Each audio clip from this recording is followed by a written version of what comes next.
नमस्कार, स्वागत है आप सभी का सीएनबीसी आवाज पर। आप देख रहे हैं खिलाड़ी नंबर 1। मैं हूं हर्षदा सावंत और भारतीय बाजारों की चाल आपकी स्क्रीन पर रखेंगे।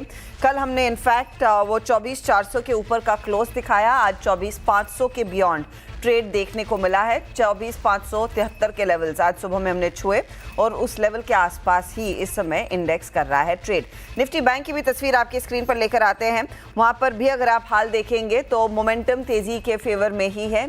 475 अंकों का इजाफा लगभग ये इंडेक्स दिखा रहा है, तकरीबन 1% का इजाफा आपकी स्क्रीन पर। एडवांस डिक्लाइन रेशियो भी पॉजिटिव है क्योंकि मिड कैप्स ने भी इस तरह से तेजी में पूरी तरह से भाग लिया। करीब करीब 300-325 अंकों की बढ़त पर यह कारोबार बन रहा है। हालांकि सुबह में जो गैप था उसकी तुलना में अब गैप थोड़ा सा नैरो जरूर हुआ है, लेकिन तभी भी बढ़ने वाले शेयरों की संख्या में ही, यानी कि तेजी की के हाथों में ही ये फिलहाल मार्केट आपको नजर आएगा। ये तेजी कहां से आई है, किन स्टॉक्स की बदौलत आई है, उसका एक अंदाजा आपको कंट्रीब्यूटर्स दे रहे हैं। बैंकिंग काउंटर्स की अगुवाई में देखिए खरीदारी हुई है और निजी बैंकों की तरफ से वो अव्वल नंबर का ट्रेड देखने को मिला है।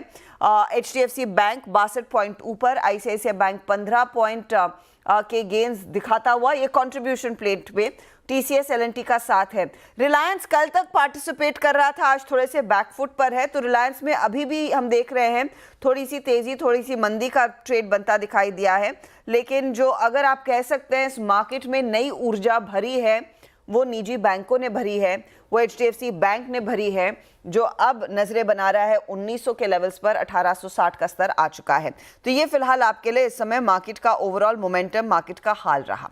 अब ऐसे में हमारे जानकारों के किस तरह के रिटर्न्स बने, किन ट्रेड्स पर इनका फोकस है, यहाँ से आगे की क्या चाल रहेगी, इस सब पर डिटेल में करेंगे बातचीत। रिटर्न्स आपके सामने हैं, मुकाबला दिलचस्प है। ओम लीडरशिप पोजीशन में आपको दिखाई दे रहे हैं, 7.6% के रिटर्न्स इनके। रूपक ने 2.2% के रिटर्न्स कमाए हैं। लक्ष्मीकांत हल्के से पॉजिटिव जोन में अब आते हुए। पहले तो इंडेक्स पर एक राय मैं आप तीनों से लेना चाहूंगी क्योंकि बाजार में रिकवरी आई है, मोमेंटम जोर दिखा रहा है। ओम बताइए अगला पड़ाव क्या रहेगा? जी गुड मॉर्निंग। जैसे कि कल के सेशन में हमने बात किया था कि 24,500 का इम्पोर्टेंट लेवल रहेगा और जो कि डिसिजनली आज निफ्टी उसके ऊपर सस्टेन कर रहा है, तो नेक्स्ट लेवल यहाँ पे निकल के आ रहा है 24,770, जो कि एक्सपेक्टेड है 1 से 2 दिनों में यहाँ पे अटेंड होनी चाहिए। और बैंक निफ्टी काफी यहाँ पे स्ट्रांग हमें लग रहा है। यहाँ पे 53 800 के यहाँ पे एक्सपेक्टेड टारगेट है 1 से 2 दिनों में, जो कि ऑलरेडी 400 पॉइंट के ऊपर बढ़त यहाँ पे बनाए हुए है। लेकिन निफ्टी आज के एंडिंग सेशन में या फिर कल के मॉर्निंग सेशन में 53,800 के लेवल तक ये लेवल तक टच कर सकते हैं। तो क्लियरली एक मोमेंटम आगे और जोर पकड़ता हुआ दिखाई देगा। जितनी तेजी निफ्टी में है, निफ्टी बैंक में भी हम देख रहे हैं एक अच्छा खासा मोमेंटम। उस लिहाज से रूपक, अगर बैंक्स में ट्रेड लेना है, आप निजी बैंकों की तरफ रुझान रखेंगे, यानी कि ICICI HDFC and the lots, या फिर उतना ही दमखम आपको PSU बैंक्स में दिख रहा है, SBI बॉब में? जी, आपने सही कहा। बैंकिंग में तो स्ट्रेंथ है और स्ट्रेंथ दोनों साइड में ही है। PSU बैंक में भी है और प्राइवेट बैंक्स भी है। प्राइवेट बैंक्स में कुछ गिने चुने बैंक्स में पॉजिटिवली दिख रहा है, जैसे HDFC बैंक हो गया, HDFC बैंक हो गया, छोटा बैंक में CUB, RBL। बट PSU में most of the PSU banks में पॉजिटिविटी दिख रहा है। छोटा PSU बैंक से लेके SBI तक सब में पॉजिटिविटी दिख रहा है। तो ओवरऑल सेक्टर में लॉन्ग करना है तो PSU बेहतर रहेगा, बट सिलेक्टिव रहना है तो बड़े PSU प्राइवेट बैंक में पैसा लगाना चाहिए। ओके, सिलेक्टिव रहना है तो आप कह रहे हैं बड़े निजी बैंकों पर जोर दीजिए, वहीं पर मोमेंटम है। लक्ष्मीकांत जी, आपकी अप्रोच क्या रहेगी? किस तरह की ट्रेड्स पर फोकस करेंगे या फिर आज इजी कॉल है, इंडेक्स में कुछ भी पकड़े वो चल रहा है? Good morning to you all. जी, मेरा भी पॉजिटिव है क्योंकि दोनों ही इंडेक्स ने अपने बुलिश हेड एंड शोल्डर से ब्रेकआउट दे दिया है। और अगर हम बैंक निफ्टी के चार्ट को कंपेयर करते हैं निफ्टी के चार्ट, तो रिलेटिवली बैंक निफ्टी स्ट्रॉन्गर लग रहा है। जैसा कि अभी डिस्कशन चल रहा था कि निफ्टी PSU के स्टॉक्स काफ़ी ट्रेंडिंग जोन में चल रहे हैं। इवन भी अगर हम PSU बैंक्स के रेशियो को कंपेयर करते हैं विद बैंक निफ्टी, वो भी अपर साइड के लेवल्स पे मूव होता हुआ दिखाई दे रहा है। तो मुझे लगता है कि निफ्टी PSU बैंक्स में और निफ्टी मेटल्स में आने वाले समय में तेजी बनी रहेगी। ओके, निफ्टी PSU बैंक और मेटल्स में तेजी बनी रहेगी, तो वहां पर एक मोमेंटम है। उसी पर फोकस करें। मेटल्स तो वैसे भी रेडार पर रहेंगे क्योंकि आज से वो चाइना में भी एक इम्पॉर्टेंट बैठक शुरू होने वाली है। वो कितना स्टिमुलस देते हैं, कितना फ्यूल करते हैं अपनी इकॉनमी को, उसे सरोकार रहता है मेटल कंपनियों का। तो चलिए ट्रेड्स लेना शुरू करते हैं। पहले तो आपकी स्क्रीन पर लेकर आते हैं टॉप कॉल्स। टॉप कॉल्स में हमारे जानकारों के कुछ ट्रेड्स जो जमे हैं, एक तो ब्रिगेड एंटरप्राइजेस 1% के रिटर्न देकर गया ओम को, और बैंक ऑफ इंडिया का ट्रेड फेवरेबल था रूपक के लिए। तो आज का नया सौदा क्या रहेगा? रूपक का पोर्टफोलियो रखिए स्क्रीन पर। इन्होंने 2 ट्रेड्स कैरी करने की ठानी है। एक है शीला फोम, दूसरा है कैस्ट्रॉल। बैंक ऑफ इंडिया जो अच्छी कमाई करके गया, वहां पर इन्होंने प्रॉफिट बुक किया है। रूपक, नया ट्रेड क्या रहेगा आपका? एक पीएसयू बैंक रहेगा, Maharashtra bank, bank of Maharashtra sorry. Stock ने एक कंसोलिडेशन ब्रेकआउट दिया और इंपॉर्टेंट मूविंग एवरेज के ऊपर सस्टेन कर रहा है। तो ओवरऑल सेंटीमेंट मुझे शॉर्ट टर्म के लिए पॉजिटिव लग रहा है। अपसाइड में 66 तक जा सकता है और नीचे एक स्टॉप लॉस मेंटेन करना होगा 5640 पे। 5640 पर आप कह रहे हैं स्टॉप लॉस मेंटेन कीजिए। बैंक ऑफ महाराष्ट्र में मोमेंटम स्टॉक आपके सामने 58-18 पर ट्रेड कर रहा है। फिलहाल 2% के गेन्स है, लेकिन आगे और ज़्यादा चलने के आसार बन रहे हैं। ये आया ट्रेड। लक्ष्मीकांत जी का ट्रेड आप लेकर आइएगा स्क्रीन पर, और वहाँ पर अगर आप गौर करेंगे तो मामला ऐसा दिख रहा है कि जीएसएफसी को इन्होंने कैरी किया है, हिंद कॉपर को कैरी किया, एग्जिट किया इन्होंने कल्याण जूलर्स में। लक्ष्मीकांत जी, फिर आप भी एक ही ट्रेड जोड़ पाएंगे, क्या रहेगा वो? जी मेरा आज का ट्रेड रहेगा इंजीनियर्स इंडिया। 2 दिनों पहले यहाँ पे कंसोलिडेशन ब्रेकआउट देखने को मिला था, और अभी भी अपने ये जो प्रायर स्विंग लो है उसको डिफेंड करता हुए चल रहा है। और मुझे लगता है कि एक बार ये अपना जो रिसेंट स्विंग हाई है 208 का अगर उसके ऊपर निकलता है तो अच्छे खासे अपसाइड मोमेंटम देखने को मिल सकते हैं। तो इसमें जो हमारा टारगेट रहेगा वो रहेगा अराउंड द लेवल्स ऑफ 238, और जो स्टॉप लॉस हमें मेंटेन करना है वो करना है 197 का। ओके, 197 आप कह रहे हैं स्टॉप लॉस के तौर पर काम करेगा, और 238 आपके लिए टारगेट रहेगा। ये है आपके लिए बाय साइड का ट्रेड। ओके, तो ये आ चुका एक और ट्रेड। ओम का पोर्टफोलियो देख लेते हैं। टिमकिन आई थिंक ये कैरी कर रहे हैं, और उषा मार्टिन का ट्रेड भी ये कैरी कर रहे हैं। दोनों दरअसल बाय साइड के ट्रेड से। ब्रिगेड एंटरप्राइजेस में एग्जिट किया, तो कोल्टे पाटिल में कल ही मुनाफा बुक कर लिया था। ओम, आपका नया ट्रेड? जी मेरे यहाँ पे फ्रेश ट्रेड रहेगा एमी ऑर्गेनिक से। और करंट भाव यहाँ पे 2295 के आसपास चल रहा है। इसका स्टॉप लॉस रखेंगे 2200 का, और टारगेट रहेगा 2650। 2650 का टारगेट और 2200 आपका टारगेट। 2300 के आसपास है ये काउंटर, तो 2200 का आप स्टॉप लॉस लगाइएगा। यहाँ से 2650 तक के लेवल्स देखने को मिल सकते हैं। ये केमिकल से जुड़ी हुई कंपनियों में एक मोमेंटम लौटता हुआ दिखाई ज़रूर दिया है। तो ये वो फिलहाल ट्रेड आपकी स्क्रीन पर आ रहा है। एक एक ट्रेड हमारे जानकारों ने दे दिए हैं। चलिए इस मोड पर एक काम करते हैं, फिर ब्रेक लेंगे। ब्रेक के बाद देखेंगे इनका परफॉर्मेंस कैसा बन रहा है, और साथ ही साथ लूमैक्स ऑटो के मैनेजमेंट से भी बात होगी। अनमोल जैन जुड़ेंगे हमारे साथ CNBC आवाज़ पर।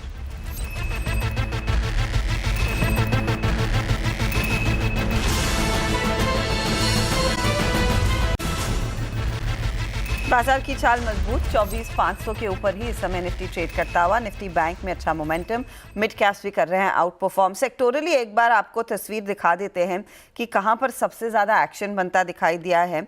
तो आज दरअसल ऑफ कोर्स फाइनेंशियल्स लीड कर रहे हैं। रियल एस्टेट में एक पुल बैक देखने को मिला है, और कैपिटल गुड काउंटर्स भी हैं जहां पर खरीदारी का ही सिलसिला कायम है।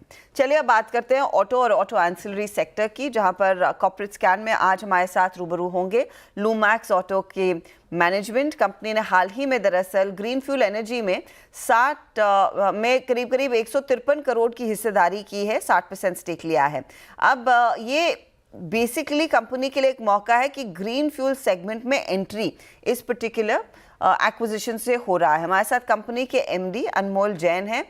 अनमोल, स्वागत है आपका CNBC आवाज़ पर। स्टॉक में आज एक थोड़ा सा मोमेंटम फिलिप देखने को ज़रूर मिला है। Green fuel, green energy of course इस समय का सबसे बड़ा टॉकिंग पॉइंट है। तो मुझे एक अंदाज़ा दे सके इस एक्विजिशन से आपके लिए कितने दरवाजे खुल जाते हैं? क्या CNG सेगमेंट में ज़्यादा ग्रोथ के आसार आपके लिए फिर उभर रहे हैं इस एक्विजिशन के बाद? Inorganic is a very important part of our growth strategy. अगर आप देखेंगे 18 महीने पहले हमने अपनी पहली इनऑर्गेनिक लेट्स से स्टेप लिया था आईएसी इंडिया को में इक्विटी लेके। सो वो पहला स्टेज था जो हमारा कोर प्लास्टिक्स और इंटीरियर्स में है, उस स्पेस में था। पैरेलली हमने सोचा था कि हमें ऑल्टरनेट फ्यूल्स में भी कुछ स्ट्रेटेजिकली आगे बढ़ना चाहिए, बिकॉज सीएनजी आप जैसे रोज देखते हैं ग्रो कर रहा है पैसेंजर कार्स में, और ये टेक्नोलॉजी आगे जाके हाइड्रोजन और बायोगैस में भी सेम टेक्नोलॉजी अप्लाई हो सकती है। सो हम काफी बुलिश थे, और इसलिए हमने इस कंपनी को इवेल्युएट किया। स्ट्रेटेजिकली वी थॉट कि हम दोनों को क्रिएट कर सकते हैं वैल्यू। बड़ी हाई टेक्नोलॉजी की कंपनी है, और लूमैक्स का जो ओईएम का एक प्रेजेंस है, एक रिलेशनशिप है, उसके साथ हम दोनों मिलके इसको ग्रो कर सकते हैं। सो वो रैशनल था इस कंपनी के पीछे, और आगे भी मैं उम्मीद करता हूं कि इनऑर्गेनिक ग्रोथ स्ट्रेटेजी बनी रहेगी। हम और भी डेफिनेटली ऑप्शंस और टारगेट्स को इवैल्यूएट करेंगे आने वाले समय में। तो इस नए बिजनेस से फिर किस तरह की ग्रोथ रफली आती हुई दिखाई देगी, अगर उसका एक हमें अंदाजा दे सके? तो जो ये नई कंपनी है जो हमने अभी खरीदी है, जो लूमैक्स ग्रीनफ्यूल के नाम से है, इसकी जो ग्रोथ है डेफिनेटली 25 से 30% से अपवर्ड्स होगी। और इसके कई कारण हैं। एक तो जो सीएनजी का मार्केट है इंडिया में, वो खुद एक्सपैंड हो रहा है। आप मारुति देखिए या टाटा देखिए, दोनों अपने और सारे मॉडल्स में सीएनजी वेरिएंट लेके आ रहे हैं। मारुति ने तो घोषणा करी है दैट बाय 2030 1 मिलियन गाड़ियां वो सीएनजी की बनाना चाहते हैं out of the total production portfolio. तो इस कंपनी में काफी टेक्नोलॉजी है। अभी भी सीएनजी के बहुत पार्ट्स इंपोर्ट हो रहे हैं, तो लोकलाइजेशन रूट के तहत हम उन सब में डेफिनेटली आगे बढ़ेंगे। और इसके अलावा जैसे मैंने कहा, हम अफ्रीका मार्केट को भी एक्सप्लोर कर रहे हैं, उसमें भी काफी अपॉर्चुनिटी है सीएनजी किट्स प्रोवाइड करने की आफ्टर मार्केट के लिए। तो सभी पे काम हो रहा है, तो डेफिनेटली 25 से 30% ग्रोथ जो है ये संभव होगी इस कंपनी में आगे 3 से 5 साल में एटलीस्ट। 3 से 5 साल में 25 से 30% तक की ग्रोथ। अच्छा, आपके मैं मार्जिन्स देख रही थी, अब तक रफली 18 to 20% के आसपास के मार्जिन्स हैं। इस एडिशनल बिजनेस के आने के बाद क्या और इम्प्रूवमेंट की गुंजाइश है इन मार्जिन्स में, या फिर जो आपने गाइड किया है उसी के आसपास रहेंगे? डेफिनेटली आई थिंक जो भी हम एक्विजिशन कर रहे हैं वो आप देखेंगे तो मार्जिन एक्रेटिव है। वो सब में मार्जिन्स हमारे जो लेगेसी बिजनेस है उससे बेटर है। और हमारा जो स्ट्रेटेजिक फोकस है वो यही है, जो कंपनी में फ्री कैश है उसको हम इनऑर्गेनिकली उन एरियाज में डिप्लॉय करें जहां पे टेक्नोलॉजी है, जहां पे ग्रोथ प्रोस्पेक्ट्स है, और जहां पे मार्जिन जो है वो हमारे लेगेसी बिजनेस से कहीं ज्यादा है। तो अगर आप आईएसी देखेंगे, हमारी पहली जो इनऑर्गेनिक स्ट्रेटेजी थी, उसके मार्जिन्स भी ऑलमोस्ट 16 से 18% के बीच में है। इस कंपनी में भी मार्जिन जो है 18 से 20% के बीच में है। सो मैं आशा करता हूं कि इनऑर्गेनिक स्ट्रेटेजिक मूव से Lumax technologies as a consolidated entity, जिसका मार्जिन आप ऑलरेडी देखते हैं 12 से 14% पे पहुंच चुका है, आशा करता हूं कि ये 14 से भी आगे बढ़ेगा। फेयर इनफ, तो मार्जिन्स में और बेहतरी की उम्मीद, लेकिन अगर आप मुझे अंदाज़ा दे सकें कि आपकी करंट ऑर्डर बुक पोजीशन कैसी है, किस तरह की डिमांड देखने को मिली है, और कितना क्रॉस सेलिंग होगा इस ग्रीन फ्यूल के एक्विजिशन के बाद, क्योंकि जैसे आपने कहा मारुति जैसे प्लेयर्स, दूसरे प्लेयर्स ऑलरेडी इस सेगमेंट में अग्रसर हैं। देखिए, लूमैक्स एक नेम है जो ऑलमोस्ट फॉर्चुनेटली सारे ही ओईएम्स है इंडिया में, उनके साथ एक रिलेशनशिप बनी हुई है, चाहे वो पैसेंजर कार्स में हो, टू व्हीलर्स में हो, या कमर्शियल व्हीकल्स में हो। तो रिलेशनशिप्स तो लॉन्ग टर्म होती है। अगर हम परफॉर्म करते रहेंगे, ये रिलेशनशिप्स आगे जाके एक्सपैंड ही करेगी। H2 में मैं डेफिनेटली उम्मीद करता हूं कि H1 से परफॉर्मेंस बेटर रहेगी। आपने देखा होगा फेस्टिवल के टाइम, धनतेरस के टाइम, दिवाली के टाइम रिटेल सेल्स भी काफी अच्छी हुई है। सो Q3 और Q4 में मैं उम्मीद करता हूं कि H1 से बेटर एक्सपेक्टेड आउटपुट होगा। और जहां तक ऑर्डर बुक का सवाल है, तो लूमैक्स टेक्नोलॉजीज एज अ होल, हमारी ऑर्डर बुक आज ऑलमोस्ट 1000 करोड़ से ज्यादा है। और इन एक्विजिशंस के बाद और बाकी जॉइंट वेंचर्स की जो ऑर्डर बुक और मार्केटिंग चल रही है, डेफिनेटली वो ऑर्डर बुक आगे वाले आने समय में और बढ़ेगी।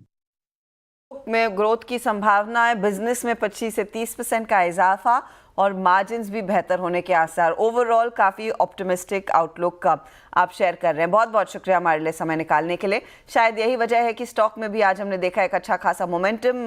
ग्रीन फ्यूल को अक्वायर करने के बाद कंपनी ऑफ कोर्स वो CNG बिजनेस में अपने दबदबे को या फिर अपनी पोजीशनिंग को और मजबूत करती हुई दिखाई देगी। चलिए काम करते हैं, लेते हैं एक ब्रेक के बाद एक रिकैप लेकर आएंगे खिलाड़ी नंबर 1 का।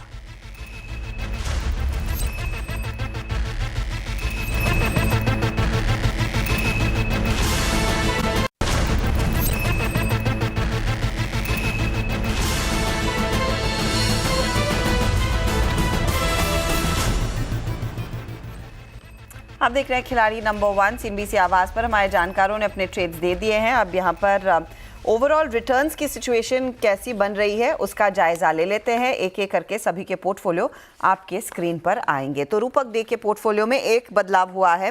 वैसे सभी जानकारों ने एक ही नया स्टॉक जोड़ा है, दूसरे कैरी किए हैं। बैंक ऑफ महाराष्ट्र जोड़ा रूपक ने 66 का target, 5640 stop loss. Castrol India carry किया 240 टारगेट और शीला फोम भी कैरी किया 960 के टारगेट के लिए। रिटर्न्स देखेंगे तो शीला फोम 1.5%, कैस्ट्रॉल 1% और आधा % के रिटर्न्स बैंक ऑफ महाराष्ट्र में बन रहे हैं। अब आइए आप लक्ष्मीकांत के पोर्टफोलियो पर। तो GSFC कैरी किया 238 का टारगेट है। हिंदुस्तान कॉपर भी कैरी कर रहे हैं तेजी वाला ट्रेड 303 के टारगेट के लिए। और इंजीनियर्स इंडिया इन्होंने नया जोड़ा है, 238 का इनका टारगेट रहेगा। ओवरऑल रिटर्न्स की सिचुएशन में ठंडे हैं GSFC और हिंद कॉपर, लेकिन आधे % से ज़्यादा का योगदान EIL इनके लिए दे रहा है। अब आइए आप ओम के पोर्टफोलियो पर। तो अमी ऑर्गेनिक्स 2650 टारगेट, 2200 का स्टॉप लॉस, बाय साइड का ट्रेड अभी जोड़ा। उषा मार्टिन में इन्होंने कैरी किया है ट्रेड 445 के लेवल्स के लिए और टिमकिन इंडिया भी 3860 के टारगेट के लिए बाय साइड का ही ट्रेड इस समय बन रहा है। टिमकिन इनके लिए सबसे ज़्यादा योगदान दे रहा है 2.25% का। उषा मार्टिन जो कैरी किया वहाँ पर भी 1.25% की बढ़त देखने को मिल रही है, लेकिन अमी थोड़ा सा कर रहा है ड्रैग। ओवरऑल रिटर्न्स की स्थिति देखें तो ओम मेहरा अब लगभग 7% के रिटर्न्स पर हैं। रूपक के रिटर्न्स 4.5% के करीब आते हुए और लक्ष्मीकांत के 0.34% तक के रिटर्न्स है। ये है आपके लिए ताज़ा हाल खिलाड़ी नंबर 1 का। चलिए इसी के साथ वक्त हो रहा है एक ब्रेक का। ब्रेक में जाते जाते मैं आपको याद दिला दूं कि 7 दिसंबर को CNBC आवाज़ पर हम एक खास वेबिनार आयोजित कर रहे हैं। इसमें रजिस्टर करने की आखिरी तारीख करीब आ रही है। 6 दिसंबर 6 बजे तक ही आप रजिस्टर कर पाए हैं, तो अगर आपने नहीं किया तो फटाफट जाकर करें, क्योंकि इस खास वेबिनार में हम बात करने वाले हैं कैसे आप अपने खुद के कारोबार शुरू करने के सपने को साकार कर सकते हैं, कैसे आप अपने एग्जिस्टिंग स्टार्टअप को स्केल कर सकते हैं, कैसे इन्वेस्टर्स तक अपनी पहुंच बना सकते हैं। काफ़ी कुछ आप सीखेंगे, समझेंगे इकोसिस्टम के बारे में, स्टार्टअप की दुनिया के बारे में, कारोबार को बढ़ाने के बारे में। तो फटाफट जाकर रजिस्टर करेंगे और मुलाकात होगी फिर 7 दिसंबर के स्टार्टअप गुरुकुल में।